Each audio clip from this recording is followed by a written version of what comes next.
Jesus tungod sa aton pagtuo kay Hesus Kristo na iusa kita sa iya. Now, balik kita sa aton nga topic ko, no? So this is a prayer of the Son of God while He is on the cross. Father, forgive them for they do not know what they do. Nagsiling si Jesus, Amay, patawara sila, kay wala sila kay balusang ila ginahimo. It is a prayer of the Son of God who was nailed on the cross.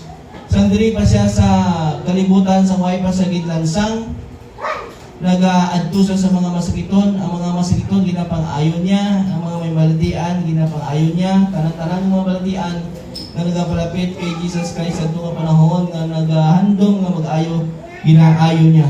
Pero karon ginlansang na siya sa ibabaw sa krus. Ang iya mga kamot hindi na makahigap sa mga balatian. Ang iya hindi na makalakat at nagkatunan atong mga tao nagasiling kadto ito ang atong bata. Kadto ito ang akong parinti agon mag-ayo siya agon magbuhi siya hindi na sa kalakat. Ang ginhimo niya, his powerful word was, Father, forgive them. It is the prayer of Jesus Christ. Kaya hindi naman sa kalakat. Sandiri pa siya, sa nagalakat pa siya, may gahom siya sa pagpatawad sa sala sa mga tao. Ang bisan sino ang ginaayo niya, nagsiling siya. Kung may pagtuo ka, mag-aayo ka. Kung ang imo pagtuo, mag-aayo sa imo. Why na siya si gahom? Because he is now lifted in a cross. Ara na siya sa cross. He is God, Jesus Christ, identified himself as a sinner. Ginakilala na siya nga siya makasaginas kay sala, ginakilala iya magalingon nga siya pareho sa aton nga makakasala.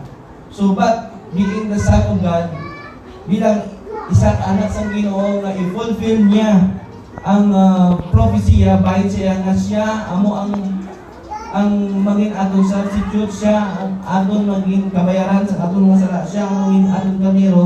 He prayed for his Father nga ang tanan nga naghimo sa iya sin pinaka-worst, pinaka-lain, no? Even si Judas is part of the prayer of our Lord Jesus Christ.